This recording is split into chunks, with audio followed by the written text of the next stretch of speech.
Hi everyone, I'm Guin Deadman Littlefield, 2019 Nail Pro Cup champion, and I'm going to be showing you how to do a Salon Success style nail in the almond shape. We're also going to cover basic form tailoring and everything to do with filing and finishing and some competition tips and tricks. So let's get started.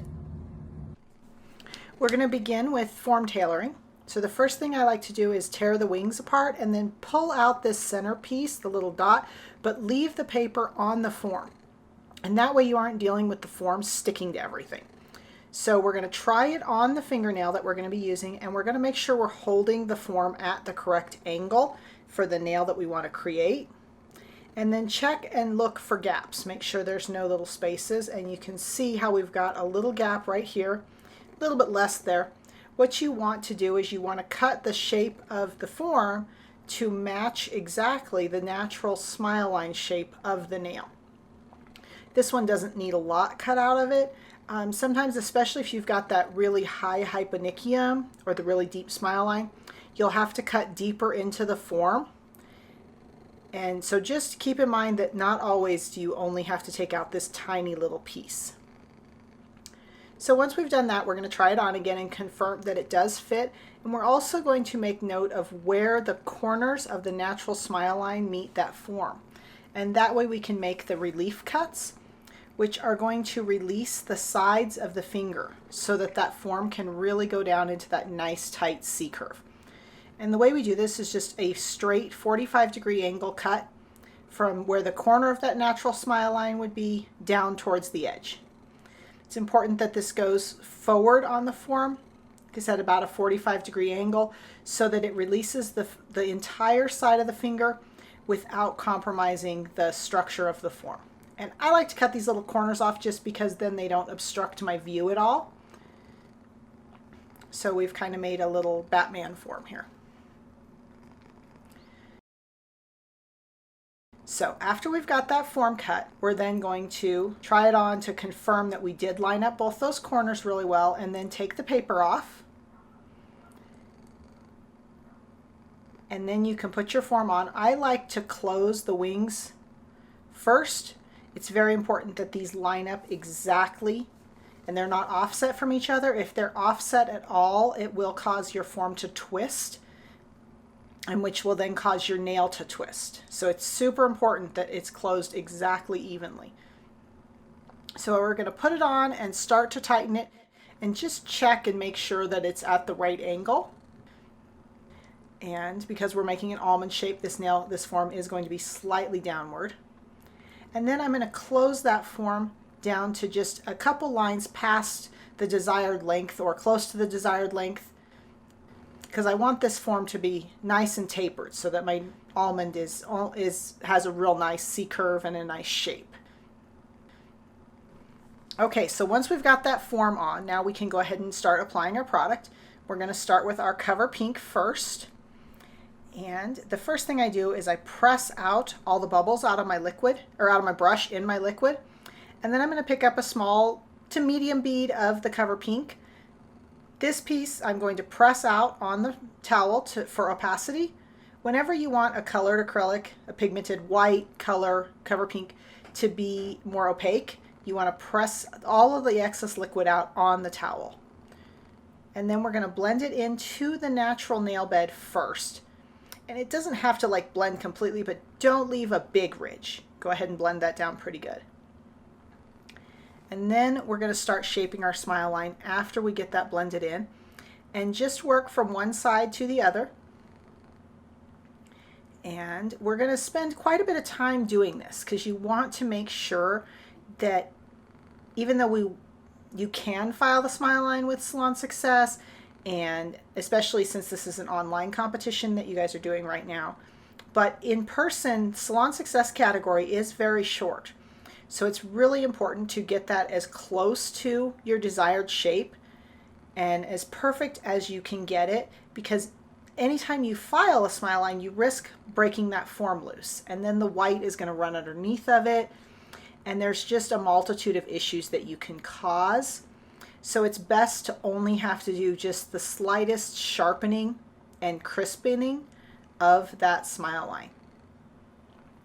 So shape it as close as you can get it to your desired smile shape. And then you'll notice that I'm not extending this nail bed super long because this is a Salon Success style nail, and I don't need to make an exceptionally long nail.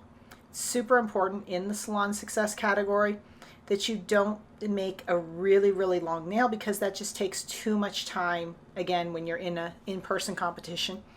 If your model has longer nail beds, you could do, not even extend it, just do the reverse to give you that nice smile line. Now we're going to do our second bead, which I'm not going to press out on the towel, so that it has a little bit more transparency, which will help it blend into that natural nail better, so that you don't see that real harsh line that sometimes you'll get with the cover pinks. It's also good to make sure that you use a cover pink powder that matches your model's natural nail bed color pretty closely, so that it isn't a super high contrast, so that you can blend it in real nice and you aren't going to see that line. But again, even if it matches perfect, it's best to go ahead and let that be a little bit more transparent. It's not anything you're going to notice across where you're blending it over that nail bed extension. And you can see, just shape that and get it smoothed out. Make sure it's not on any of the edges, and always check from the end of that nail to make sure that it's the same height on both sides, that you don't have a thick spot or a thin spot. And then we're going to look from the side, and you can see how the tip of that smile line, the end, is pretty short. So I'm going to build that up, the wall that I'm going to butt my white up against to, with the transparent pink. This does two things. It gives me a little bit bigger wall to put that white up against, so I don't risk the white getting over that pink. But also, by using the transparent pink for this step, it's going to give you a little tiny bit of a shadow behind that white, which is what is going to make it look even more natural and more like what you get, the effect you get with the traditional application. And it gives that line even more crispness. So we're just going to blend that down real quick. And again, you can see I didn't build up the whole nail. I really am just building that wall with it, because my apex was high enough in that nail bed. I just didn't want to risk that my wall not be tall enough.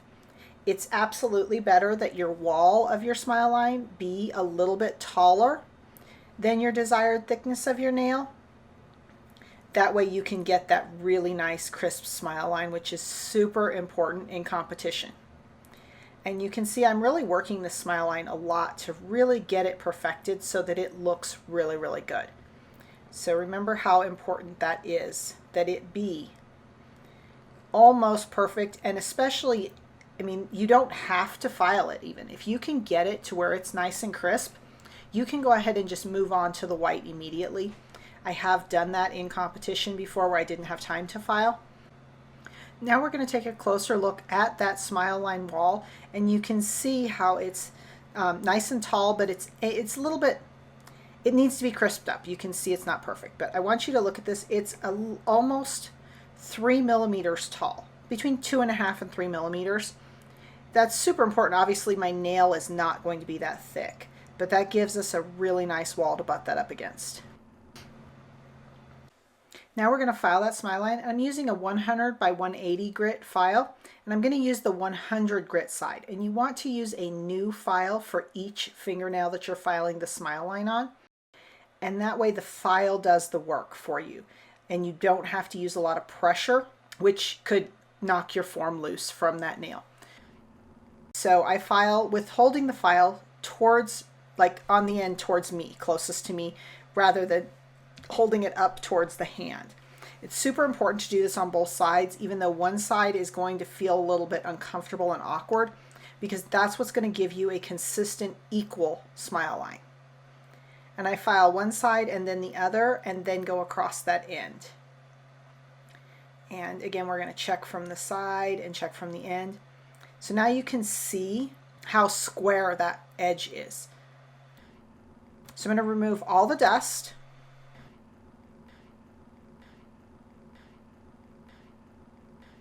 And then I'm going to take my liquid and I'm just going to lightly moisten my acrylic brush and remove all that dust off of the form, any loose dust that's still there.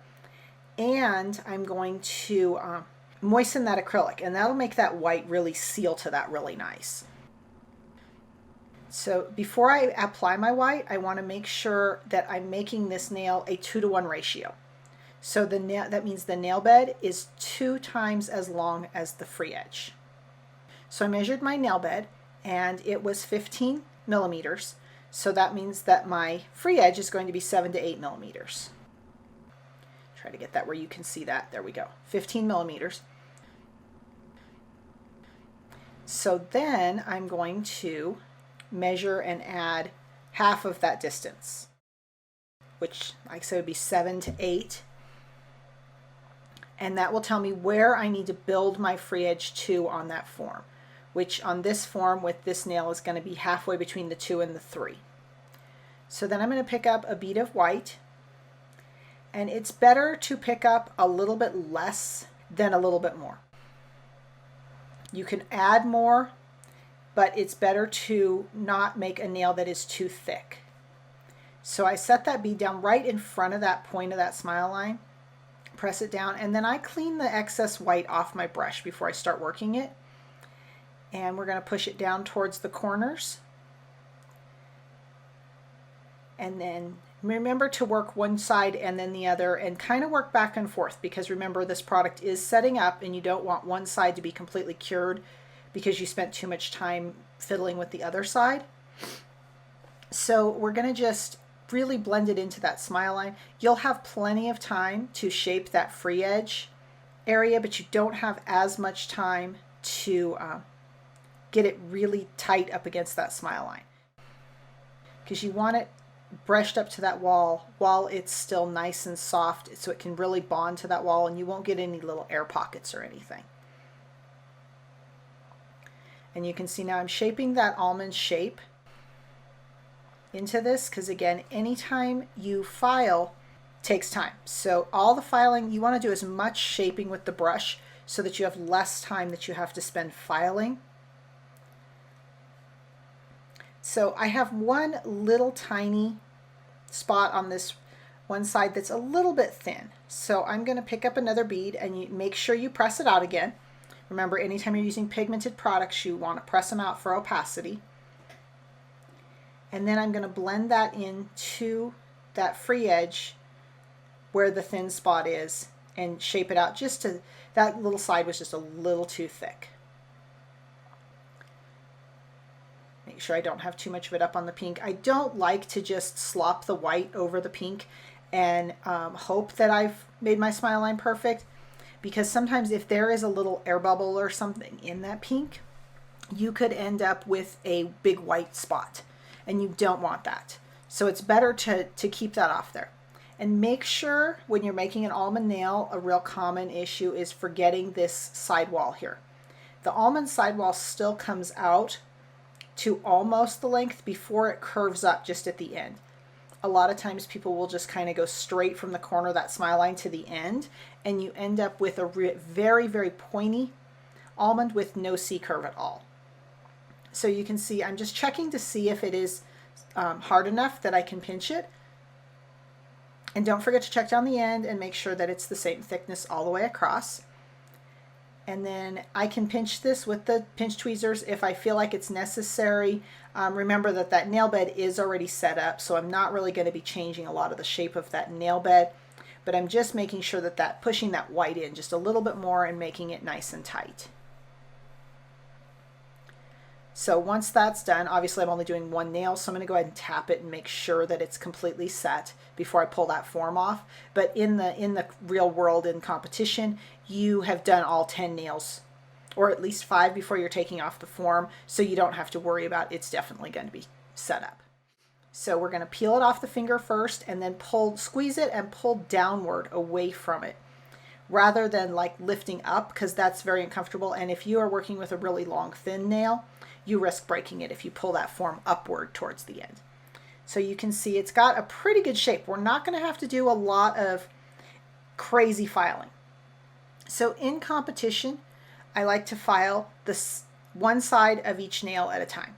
So I have one new file for each fingernail, and I will go through all 5 or 10 and file one sidewall and then turn the files around and do the other side. So I would pick one file up, put it down, pick one file up, put it down. It doesn't seem efficient when you think about it, but when you're actually doing it in competition, it goes really well. So I file one sidewall and then the other, and then I come back on an almond shaped nail. You have to file the sides of the free edge separately in a separate motion from the sidewalls. You can't file, if you file that entire side in one motion, you end up with a very curved nail that will look wide. And when we're filing that lower arch, make sure you don't file it off, but that it is coming out straight parallel for at least 50% of the length of the nail. I hope that makes sense. And then you curve the end. And I file the underneath a little bit, but not too much. You don't want to make that nail going upward. So I'm going to check the length and make sure that I still have that 2-to-1 ratio. If I need to shorten it a little bit more to get that, then I will, but it looks like we've got it pretty good. It's a little bit shorter than the 2-to-1 ratio, but it's very close. And it's still, it looks very flattering. It doesn't look like it's too short of a nail. And then also when I'm doing this in competition, especially in a two-handed competition, I would I would file the painted hand first, and then I'm going to match each nail as I do the French hand to it in length. So I would compare the thumbs and make sure they're the same length, and then compare the index fingers and so on. So after I've filed the perimeter of my nail, then I'll start filing the surface, and I work from the arch forward first. You'll notice I have not touched the cuticle area at all yet. I'm just working on shaping basically that free edge and smile area, the front half of that nail, everything in front of the apex. And now I'll do the cuticle area very last, because by doing the cuticle area last, my file is now somewhat worn out and I'm less likely to cut or abrade that cuticle area at all. That skin, which is hugely costly in points. That can cost you a lot of points if you have a cut on a cuticle. In a hands-on competition, if there is eliminations where they can only judge the top 10, even beautiful nails, if there's a big cut or it's bleeding or anything, that will get you eliminated so fast, because it shows you don't have control. So it's very, very important to keep your model's cuticles really, really good. So you can see I'm just working around that cuticle, and always check from this back angle and look for those little bulges right there on the side, and make sure you get rid of those. It takes 1 or 2 file strokes and it can gain you several points or lose you several points. And then also don't forget that lower sidewall right where it meets the skin. So once we've got that nail shaped, we're going to get rid of most of the dust. And in competition, a great tip is to go ahead and use a set of gloves like this, just the rubber gloves, nitrils, and cut the fingertips off of them, because then when you do this, when you are finished, you can take that glove off and you don't have to worry about dust all the way up to your model's wrist. And in between her fingers is a really good place that dust will hide, and that will cost you points. So we're just going to run a 180 or 100 buffer over this and buff it real quick, because then we're going to apply top coat. So now I'm just dusting all of the dust off, and then I'm going to fold my towel that has all the dust out of the way before I begin putting my top coat on. So I have a little dapping dish with one of those wiping sponges and some acetone in it. That way I don't spill the acetone. And then I just use a 3D brush that I have designated for cleanup. And what I'll do is I will dip the brush in the acetone and dry it off on the towel so it's not too wet. And I actually use that to remove the dust. And that'll get all those little bits of dust, because they'll stick to that brush.